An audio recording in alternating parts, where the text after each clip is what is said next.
नमस्कार, आप देख रहे हैं द फॉलो अप। मैं हूं सूरज ठाकुर। 30 जून को पूरा झारखंड हूल दिवस के रूप में मनाता है, क्योंकि इसी दिन संथाल हूल का आगाज हुआ था। झारखंड के भोगनाडीह गांव के 4 भाई सिद्धो, कानू, चांद और भैरव ने हूल क्रांति का आगाज किया था। ये संघर्ष था साहूकरी और महाजनी व्यवस्था के खिलाफ। ये ईस्ट इंडिया कंपनी के खिलाफ सीधी लड़ाई थी। इस पूरे संघर्ष में कदम से कदम मिलाकर लड़ी थीं सिद्धो, कानो, चांद और भैरव की बहनें फूलो और झानो भी। हूल क्रांति की नींव भले ही 30 जून 1855 को रखी गई थी, लेकिन इसकी पृष्ठभूमि तैयार हो रही थी इसके 90 साल पीछे 1765 में, जब मुगल बादशाह शाह आलम द्वितीय ने बंगाल, बिहार और उड़ीसा की दीवानी ईस्ट इंडिया कंपनी को सौंप दी थी। इसके बाद संघर्ष और शोषण का ऐसा लंबा चक्र शुरू हुआ जो आखिरकार हूल क्रांति के रूप में सामने आया। आमतौर को हूल को लोग महाजनी प्रथा के खिलाफ संताल आदिवासियों का सहज आक्रोश कहते हैं, लेकिन ये पूरा सच नहीं है। ऐतिहासिक दस्तावेज इस बात की गवाही देते हैं कि हूल क्रांति महाजनी और साहूकारी प्रथा तथा ब्रिटिश ईस्ट इंडिया कंपनी की शोषणकारी नीतियों के खिलाफ संताल आदिवासियों का सुनियोजित संघर्ष था। एक रणनीति के तहत ये क्रांति की गई थी। क्रांति के नायक सिद्धो, कान्हू, चांद और भैरव की जन्म तिथि को लेकर कोई स्पष्ट ऐतिहासिक दस्तावेज नहीं मिलता। बस इतना पता है कि उनका जन्म मौजूदा बरहेट प्रखंड के भोगनाडीह में हुआ था। भोगनाडीह गांव में यही वो मकान है जहां पर सिद्धू, कानू, चांद और भैरव का जन्म हुआ था। The Blackboard, Best Coaching Institute of Ranchi। यहीं पर उनकी बहनें फूलो और झानो भी जन्मी। यही वो जगह है जहां पर उनका बचपन बीता। यही वो आंगन है जहां पर सिद्धू, कानू, चांद और भैरव ने कभी अपना बचपन गुजारा। यहीं पर खेले और बड़े हुए। यहीं पर उन्हें क्रांति की प्रेरणा मिली। ये ऐतिहासिक है। ये मकान ना केवल हूल क्रांति की याद दिलाता है, बल्कि ये भी प्रेरणा देता है कि आने वाली पीढ़ियां किस तरह से उनके आंदोलन से प्रेरित होकर स्वाधीनता और स्वाभिमान के लिए संघर्ष कर सकती है और उनके मूल्यों को याद रख के आगे विकास के रास्ते में आगे बढ़ सकती है। इस समय इस गांव में, इस मकान में उस परिवार की, सिद्धो कानू की 8वीं पीढ़ी रहती है और वो लोग गौरवान्वित हैं, इस बात के लिए गर्व करते हैं कि यहाँ पर कभी सिद्धू कानू का बचपन बीता था, कभी क्रांति की प्रेरणा मिली थी, जिसने स्वाधीनता के संघर्ष के लिए हजारों की संख्या में आदिवासियों को प्रेरित किया था। वापस हूल क्रांति पर लौटते हैं। कहा जाता है कि राजमहल की पहाड़ियों की तलहटी में संतालों को बसाया गया। उन्हें जंगल को साफ करके खेती करना सिखाया गया। संताल आदिवासी झूम खेती में पारंगत थे। वे जंगल को साफ करके उस जमीन को खेती लायक बना लेते थे। चावल और मक्के की अच्छी खेती हो रही थी। सब कुछ अच्छा चल रहा था, लेकिन सब कुछ हमेशा के लिए अच्छा नहीं रहा। इस पूरे मामले में अचानक भागलपुर के तत्कालीन कलेक्टर ऑगस्टस क्विसलैंड की एंट्री हुई और फिर सब कुछ बदल गया। सन 1810 में भागलपुर के तत्कालीन कलेक्टर ऑगस्टस क्विसलैंड ने एक अंग्रेज अधिकारी फ्रांसिस बुकानन को राजमहल की पहाड़ियों का सर्वेक्षण करने के लिए भेजा। फ्रांसिस बुकानन ने देखा कि संताल आदिवासियों ने राजमहल की पहाड़ी की तलहटियों में बस्तियां बसा ली हैं, उनके कबीले बन गए हैं, अनाज का भारी मात्रा में उत्पादन हो रहा है। अंग्रेजों को यहाँ एक नई संभावना दिखी। इसकी एक खास वजह थी। थोड़ा पीछे चलते हैं। 1780-90 के दशक में बंगाल में भीषण अकाल पड़ा। लाखों लाख लोग मारे गए। खाद्यान्न की भारी कमी हो गई थी और खाद्यान्न की इस कमी को पूरा करने के लिए संताल आदिवासियों में ईस्ट इंडिया कंपनी को नई संभावना दिखी। इन्हें प्रमोट किया गया। सब कुछ अच्छा चल रहा था। संताल आदिवासियों की अपनी व्यवस्था थी, उनका अपना कबीला था, उनके अपने प्रधान थे, उनका अपना कानून था, अपने मनोरंजन के क्षेत्र थे। उसमें किसी का तब तक हस्तक्षेप नहीं था। सन 1836 में ईस्ट इंडिया कंपनी ने राजमहल की पहाड़ियों के तमाम क्षेत्रों को, या कह लें कि संताल परगना के आज जो 5 जिले हैं, उन्हें दामिन कोह के रूप में चिन्हित कर दिया और इसके बाद उन पर थोपी गई स्थायी बंदोबस्त प्रणाली। स्थायी बंदोबस्त के तहत उन्हें लगान की एक तय दर ईस्ट इंडिया कंपनी के अधिकारियों को चुकानी ही थी। बात केवल लगान की दर तक या आर्थिक व्यवस्था की ही नहीं थी। धीरे धीरे अंग्रेजों ने आदिवासियों की सामाजिक स्थिति पर भी चोट करना शुरू कर दिया। पहले मांझी और परगने उनके आपसी विवाद सुलझा लेते थे, लेकिन उसकी जगह कोर्ट कचहरी आ गई। विवादों को सुलझाने के लिए पुलिस आ गई और फिर शोषण का एक लंबा दौर चला। आदिवासी इस नए हस्तक्षेप से बिल्कुल डिस्टर्ब हो गए। उन्हें काफ़ी परेशानी हो रही थी इस नई व्यवस्था से तालमेल बिठाने में, क्योंकि ये शोषण का नया हथियार था। इस बात ने संताल आदिवासियों को बुरी तरह से आक्रोशित कर दिया। सिद्धू कान्हू चांद भैरव तक भी ये बात पहुंच रही थी और ये आंदोलन की बड़ी वजह बना। भोगनाडीह में संतालों पर जुल्म की पहली कड़ी था स्थानीय दरोगा महेश लाल दत्त। महाजनों और साहूकारों की सरपस्ती में दरोगा महेश लाल दत्त आदिवासियों पर बहुत जुल्म ढाता था। क्रांति की शुरुआत में सबसे पहले कानून ने दरोगा महेश लाल दत्त की हत्या कर दी।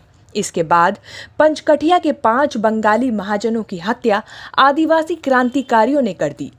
इसके बाद आमड़ापाड़ा में महाजन कीनाराम की हत्या कर दी गई। भोगनाडीह से शुरू हुई हूल क्रांति की आग जल्द ही साहिबगंज, भागलपुर, कहलगांव, पाकुड़, आमड़ापाड़ा, प्यालापुर, संग्रामपुर और जामताड़ा तक फैल गया। ईस्ट इंडिया कंपनी ने संताल आदिवासियों को स्थायी बंदोबस्त की लगान व्यवस्था के साथ बांध दिया था। स्थायी बंदोबस्त में फसल की उपज हो या ना हो, एक तय रकम लगान के तौर पर देनी ही पड़ती थी। जिस साल फसल नहीं हुई उस साल लगान देने के लिए आदिवासियों को महाजनों या साहूकारों से कर्ज लेना पड़ता था। उस कर्ज के बदले महाजन उनसे सादे कागज पर अंगूठा लगवा लेते और उनकी जमीनें हड़प ली जाती।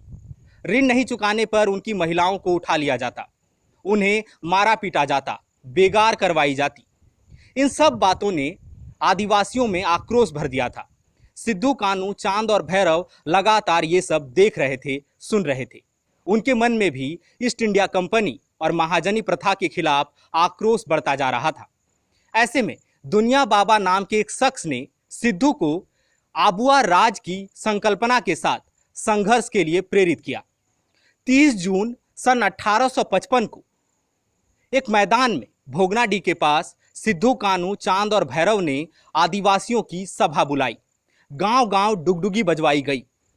कहा जाता है कि तकरीबन 10,000 की संख्या में आदिवासी वहां इकट्ठा हुए। उनके साथ उनके पारंपरिक हथियार, तीर धनुष, टांगा, फरसा, ये सब कुछ था। सिद्धू कान्हू ने लोगों से कहा कि अब बर्दाश्त की हद पार हो चुकी है, हमें हथियार उठाना होगा, स्वाधीनता के लिए लड़ना होगा, स्वाभिमान के लिए लड़ना होगा, आबुआ राज स्थापित करना होगा। और यहीं से हूल क्रांति की नींव डाली गई, जो अगले 2 से 3 वर्षों तक पूरे संताल परगना में जारी रही। इस आंदोलन ने ईस्ट इंडिया कंपनी की चूलें हिला दी। संघर्ष चलता रहा। इस आंदोलन का सबसे ज्यादा व्यापक प्रभाव संताल परगना में था। गुरिल्ला युद्ध नीति में पारंगत संताल क्रांतिकारी वीरों ने ईस्ट इंडिया कंपनी के सिपाहियों को कड़ी टक्कर दी, सरकारी कार्यकालों को फूंक दिया, शोषण का प्रतीक बने दस्तावेजों को जला दिया, महाजनों और साहूकारों की कोठियों पर हमला किया, अंग्रेज अधिकारियों के बंगले जला दिए। भागलपुर के कलेक्टर ऑगस्टस क्वींसलैंड को राजमहल में मौजूद सिंघी दालान में शरण लेनी पड़ी। अंग्रेजों को इन संताल आदिवासियों ने अपनी रणनीति से काफी परेशान किया और नुकसान पहुंचाया। हूल क्रांतिकारियों की सूचना तंत्र को मजबूत बनाया था आदिवासी महिलाओं ने। आदिवासी महिलाएं क्रांतिकारियों को हथियार और रसद की आपूर्ति करती थीं, अहम सूचनाएं मुहैया करवाती थीं। इस दल का नेतृत्व कर रही थी हूल क्रांति के नायक सिद्धू कान्हू की बहनें फूलो और झानो। इस बीच लड़ाई में खुद को कमजोर पड़ता देख अंग्रेजों ने अपनी नीति बदली। महाजनों और साहूकारों के लठैतों को आंदोलनकारियों की खुफिया सूचना हासिल करने का जिम्मा सौंपा। रणनीति ऐसी बनाई कि आंदोलनकारियों को जंगली और पहाड़ियों का इलाका छोड़कर मैदानी इलाकों में आना पड़ा। अब सीधी लड़ाई होने लगी। पाकुड़ में कैप्टन मार्टिलो ने एक टावर का निर्माण करवाया। इसमें कई सारे सुराख बनाए गए। ईस्ट इंडिया कंपनी के सिपाही इसके पीछे छुपकर आंदोलनकारियों पर गोलियों की बौछार करने लगे। अंग्रेजों की तोप और अत्याधुनिक बंदूकों के आगे आंदोलनकारियों के तीर धनुष, फरसा, टांगी, दराती जैसे हथियार कमजोर पड़ने लगे। सैकड़ों की संख्या में संताल वीर मारे जाने लगे, लेकिन वो लड़ते रहे स्वाभिमान और अबुआ राज के लिए। नतीजा क्या है? कोई विरोध का स्वर नहीं हुआ। लेकिन जब परमानेंट सेटलमेंट हुआ 1793 में, और उसके बाद जो टैक्सेशन की जो व्यवस्था हुई, तो राजस्व लेने की जो वसूली की प्रक्रिया, ये इसकी पहली जीड़, ये नींव आप कह सकते हैं यही थी। इसमें हुआ क्या, इनकी जो अपनी व्यवस्थाएं थी, ठीक है, संथालों की अपनी व्यवस्था थी, उस पर कुठाराघात हुआ, लेकिन उससे उनको विरोध की ज़रूरत नहीं पड़ी, उनका जीवन यापन चलता रहा। लेकिन उनके पुरखों ने जो ज़मीन जंगल को काटकर जानवरों से जूझकर बनाया था, और बनाया ही नहीं, जंगल और ज़मीन के जो स्रोत है, जो रिसोर्सेज हैं, उसका सही उपयोग करके उन्होंने एक व्यवस्था बनाई। उसके अंदर न्याय प्रणाली थी, धार्मिक रीति रिवाज थे, शादी विवाह के फंक्शंस थे, उनका व्यक्तिगत जीवन कैसे हो, एक व्यवस्था उन्होंने बनाई। और वो व्यवस्था उनके लिए बहुत सहूलियत थी, और वो संपन्न हुए। जब ये संपन्न हो गए काफ़ी लंबे अवसर में अपने प्रयोगों के द्वारा, तब अचानक अंग्रेज़ों को लगा कि अगर ये इनसे हम टैक्स ज़्यादा अगर लें तो क्या हर्ज है। और इसमें उनकी मंशा कोई ख़राब नहीं थी, और जो संथाल जो उससे परेशान हो रहे थे, उन्होंने भी कोई विरोध नहीं किया था। परेशानी तब हुई जब टैक्सेशन की व्यवस्था लागू होने के अंतर्गत 3 चीज़ें बदल गई। क्या बदला? टैक्स का रेट बदल गया। इसके पहले उन्हें जो फसल होती थी उस पर उनको टैक्स देना पड़ता था, लेकिन अब क्या हुआ, नहीं, जितनी ज़मीन आपके पास है उसके आधार पे आप पर टैक्सेशन होगा। एक ये समस्या हो गई। दूसरी समस्या हो गई कि टैक्स जो वसूलने वाला है वो अमूमन प्रधान या मांझी या उनके ग्राम के ही लोग होते थे, अपने ही लोग होते थे।